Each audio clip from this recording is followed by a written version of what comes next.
First today, let's take a look at how the papers reacted to the cabinet reshuffle, and it won't make happy reading in Downing Street. The Times leads on the resignation of Justine Greening, calling the reshuffle shambolic and saying it laid bare Theresa May's lack of authority. The Guardian also highlights Ms Greening's departure and says the Prime Minister has been accused of giving in to the boys after Jeremy Hunt refused to move from Health Secretary to the Business Department. Mr Hunt's refusal also leads the Mail. The paper says Theresa May's reshuffle plans were torpedoed, including her alleged desire to remove former leadership rival Andrea Leadsom from the cabinet. And the Daily Telegraph recalls Harold Macmillan's Night of the Long Knives by describing this reshuffle as a false start, the night of the blunt stiletto. Well, we're joined now by our political editor, Laura Kunsberg. It was never billed as being a completely dramatic reshuffle, but actually the papers have concluded it was a completely damp squib. Do you agree? Well, I think it certainly was bungled in some aspects. And as you say, it was never meant to be big and dramatic, but there was quite a lot of drama. But the drama was unintentional because ministers, as they sometimes do in reshuffles, even when prime ministers are at the peak of their powers, ministers just did not like what they were being offered. And there's a pretty basic question here. If Downing Street doesn't actually properly do their homework, test the waters with ministers over would they be willing to move or not, this is what happens. They end up with something that looks like it went off half-cocked. They end up sitting around the cabinet table this morning with Theresa May looking at colleagues that she didn't want to be in those seats.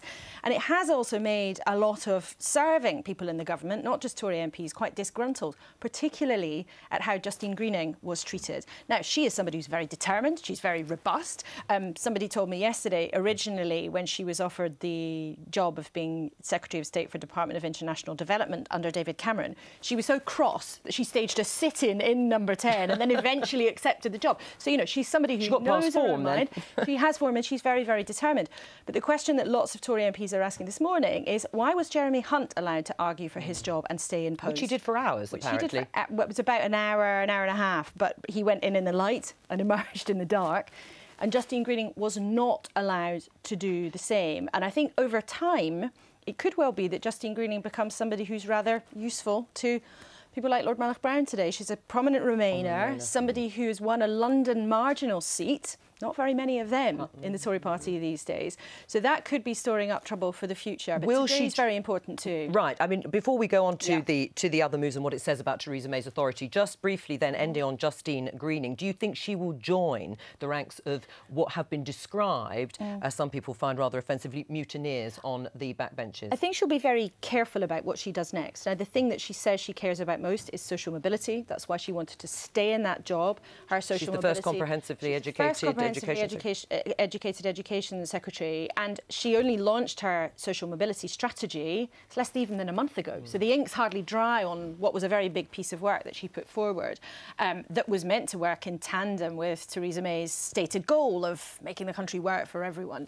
So she cares very deeply about that, and from conversations with those who understand her thinking, she wants to make that her focus.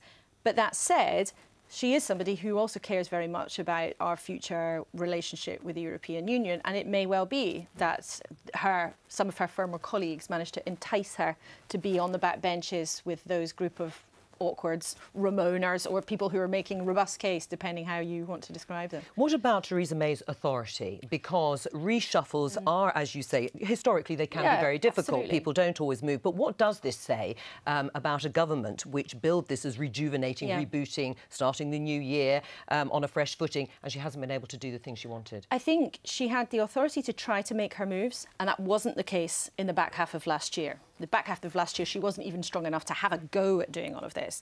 I think what they discovered yesterday is that she wasn't strong enough to be able to deliver exactly what she wanted. I mean, there's just simply that is a matter of fact, because suggestions that she made did not come to pass.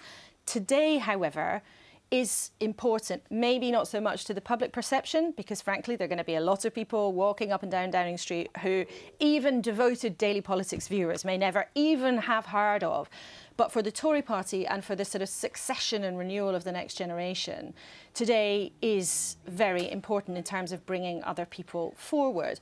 Now, we know already that Dominic Raab has moved to housing. And we've just seen Alex Sharma actually going through the front door. Yeah. There's Dominic Raab, who was, or has been given, as you say, the housing yes, brief. Yes, may well be rather disappointed not to be in the Cabinet. Some people who know him well are suggesting this morning. There's Jo Johnson, of course, also going into number 10, the current Science and Higher Education Minister. And we don't quite know what's happening, no. But today we will see a lot of new intake, or newish intake MPs coming into government. As many from the as 2015 10, as well as 2017. Absolutely. And 10 new names that have been suggested to me, and we'll see by the end of the day, and I'm not going to read them all out, but some people who Daily Politics viewers will have seen MPs like Rishi Sunak, Lucy Fraser, Ollie Dowden, Suella Fernandez, who's a prominent Eurosceptic, Jo Churchill, who's one of the Suffolk MPs, Nusrat Ghani, again, a prominent female Brexiteer. So we will see by the end of the day if Theresa May has been able to achieve the second aim of her reshuffle, which was putting forward a new team further down the ranks. But just to close, is a quiz question. Who said in 2008, by the end of my first parliament, I want a third of all my ministers to be female? That'll be David Cameron. David Cameron. And Theresa May and her team, her allies today, are saying the same thing. So bringing people in the lower ranks is quite one thing, but whether that actually changes the top table in the years to come, we'll see. Thank you very much for coming in. Pleasure. Now, what were the big moves in yesterday's reshuffle? Well, the Education Secretary, as we've been discussing, Justine Greening, was the surprise departure last night when she opted to leave the Cabinet rather than be moved to a different department. She will be replaced by Damien Hinds. David Lidington moves in to replace Damien Green as Cabinet Office Minister after Mr Green was forced to resign before Christmas. He will not, however, take over the title of First Secretary of State, a position which was the Prime Minister's de facto deputy. Mr Lidington will be replaced as Justice Secretary by David Gauke, who in turn vacates the Department for Work and Pensions in favour of Esther McVeigh, who returned to the Commons at last year's general election. Patrick McLaughlin handed over the mantle of Conservative Party chairman to Brandon Lewis, and Northern Ireland Secretary James Brokenshire stood down citing health reasons and will be replaced by Culture Secretary Karen Bradley. Matthew Hancock gets his first cabinet post by taking over her department. Jeremy Hunt refused to move from the Department of Health and adds extra responsibility for social care to his brief. And Community Secretary Sajid Javid also adds housing to his title. The remaining cabinet lineup remains unchanged, with Amber Rudd staying at the Home Office, Boris Johnson as Forest Secretary and Philip Hammond as Chancellor. Well, we're joined now by the new Deputy Chairman of the Conservative Party, James Cleverly. Welcome to the Daily Politics. Congratulations on your appointment. But this reshuffle was supposed to underline Theresa May's authority, and in fact, it seems to have undermined it. In what way has her authority been strengthened? Well, this reshuffle was about bringing some new talent into government. We've seen that. We've seen promotions going through into cabinet, but also when you are... Who particularly do you think is new talent that's come into the cabinet? Well, we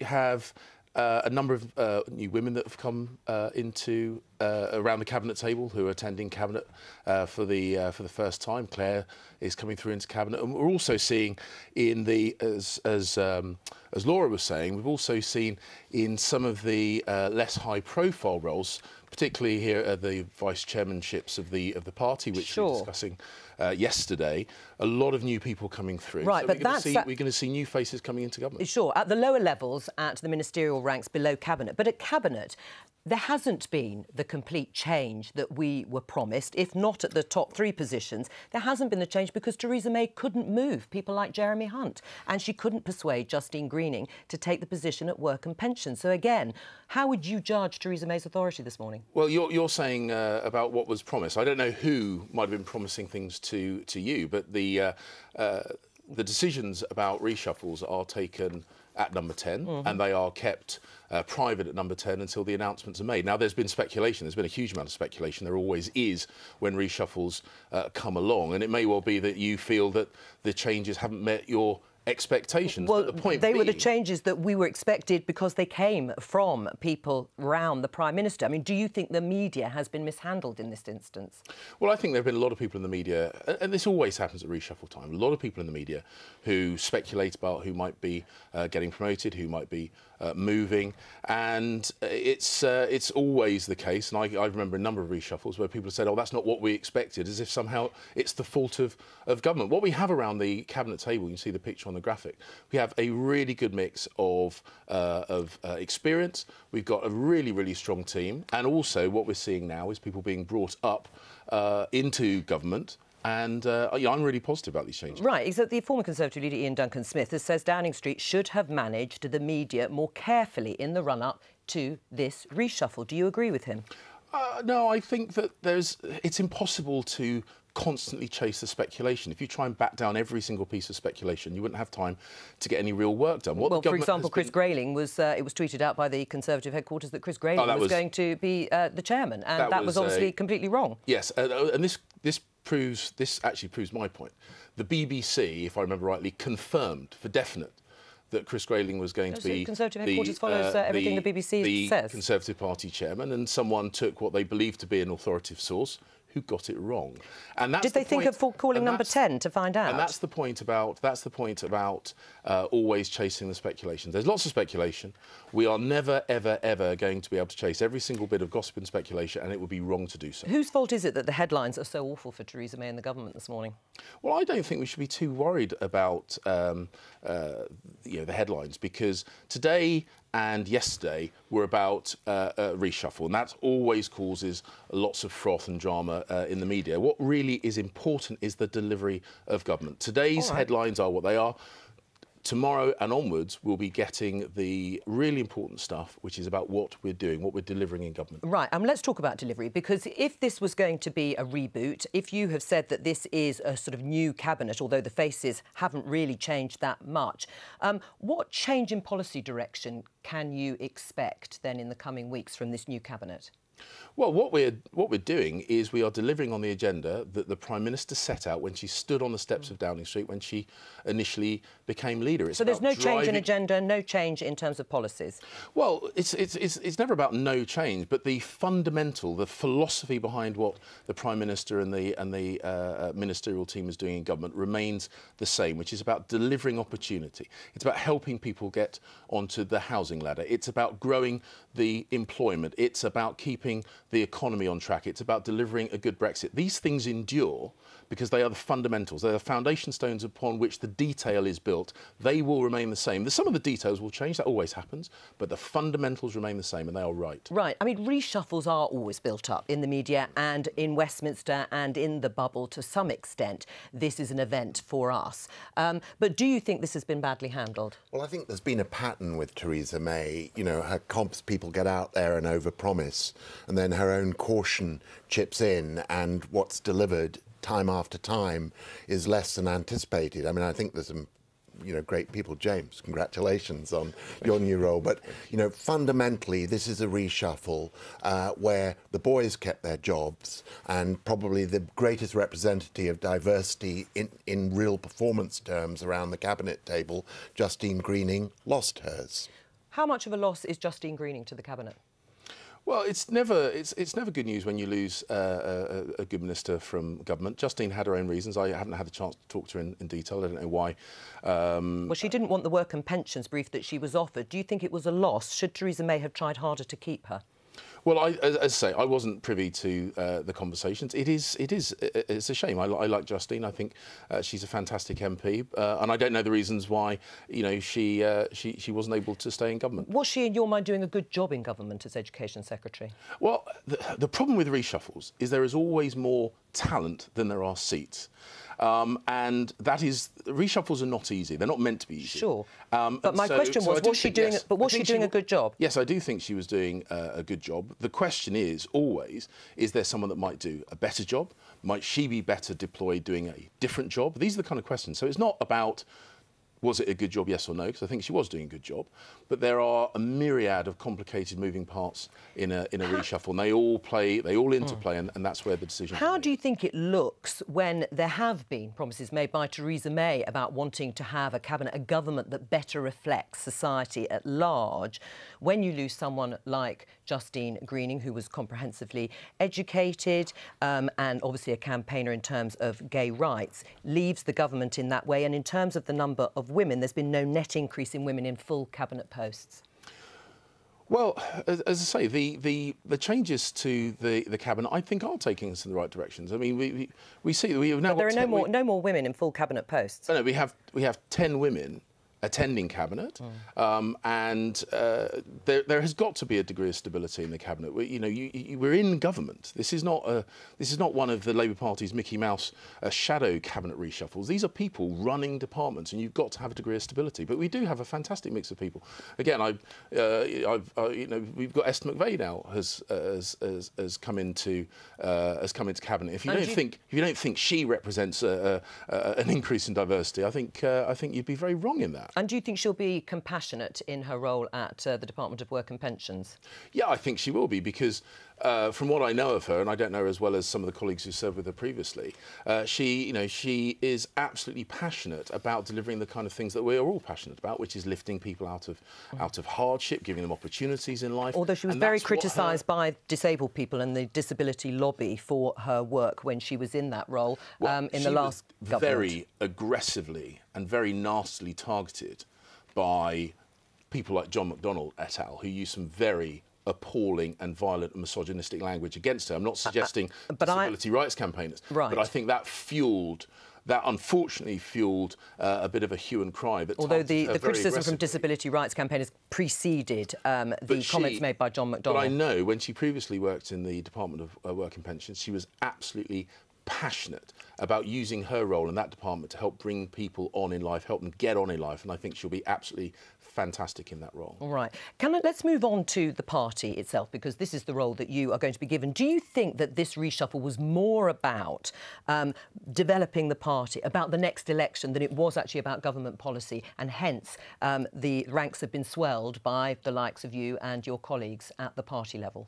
Well, I think there is always a balance between the work of government and how the mechanics, the party machine works. And they both need to work. A good party machine helps government deliver, and a government delivering helps us win elections. And has the party machine been failing because, obviously, of what happened in the last election? The party machine delivered the highest vote in a generation. How many members has the party got? I don't know. I genuinely don't know at the moment. Why don't you know? Why is it so difficult to get numbers of Conservative Party members from anybody in the Conservative Party? Because we are in the party, as we believe, our philosophy in government is we believe in decentralisation, we believe in autonomy, we believe in all those kind of things, which means that the party membership is owned at the constituency level, and it's not that easy to compile up-to-date and accurate figures. But the more important point is that the party machine is a good machine, and it did well at the last general election. The Labour Party did very well, and so sometimes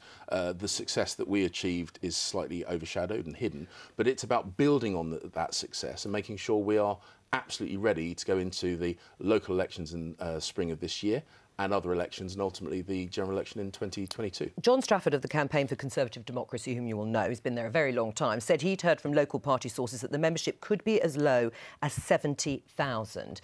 Now, below 100,000, that would make the Conservative Party the fourth largest party, behind the Liberal Democrats, behind the SNP, and certainly behind Labour. Can you win an election on that number of members? Well, I've just said I now work at central office, and I don't have the figures at my fingertips. So would you be worried would you be worried about those? I mean, he is a man who's on the ground. He's worked at grassroots Tory level for years. Well, so John can't know what the figures are. He may be speculating. It could be an educated guess.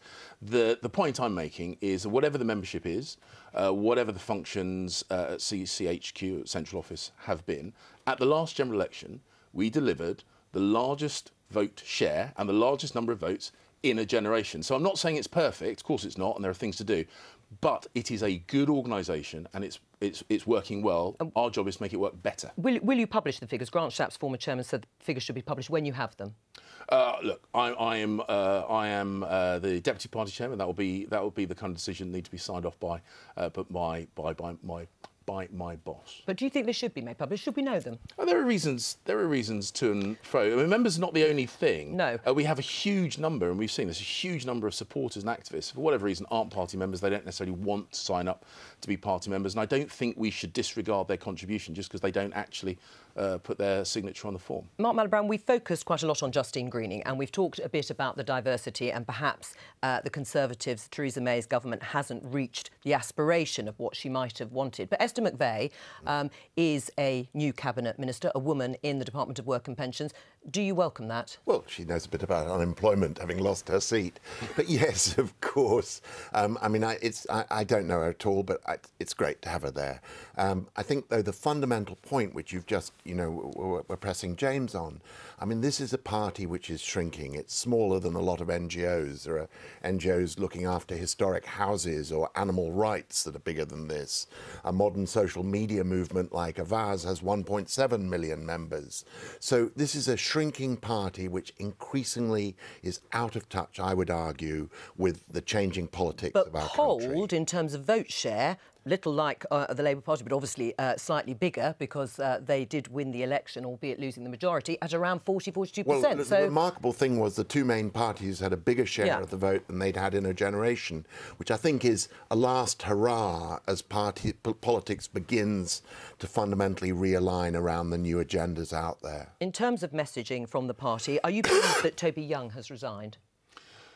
I think it was increasingly clear that was the right choice. I think there were many very credible reasons for him to be appointed in the first place. He's done some fantastic work with free schools, but he has been a polemicist. He has put some intentionally controversial ideas in the public domain to stimulate debate. That's what he got paid to do at the time. Sure. And clearly that overshadowed the good work he's been doing more recently on education. But there are reams of tweets and articles, as you say, that have now been published. Should he have ever been appointed on the basis of somebody who talked about education and said if Michael Gove is serious about wanting to bring back O-levels, the government will have to repeal the Equalities Act, because any exam that isn't accessible to a functionally illiterate troglodyte with a mental age of 6 will be judged to be elitist and therefore forbidden by Harriet Harman's law. Should somebody like that have ever been appointed, despite the fact that he has done work with free schools? Toby's job at the time he wrote that was to stimulate debate and argument and to be provocative. That was his job. That was what he was meant to do. The job he was being asked to do in this instance was to rely more heavily on the education experience that he developed opening free schools, which helped thousands of young people. But on balance, it was clear that the one overshadowed the other. James Cavalier, thank you. Now, on to that story.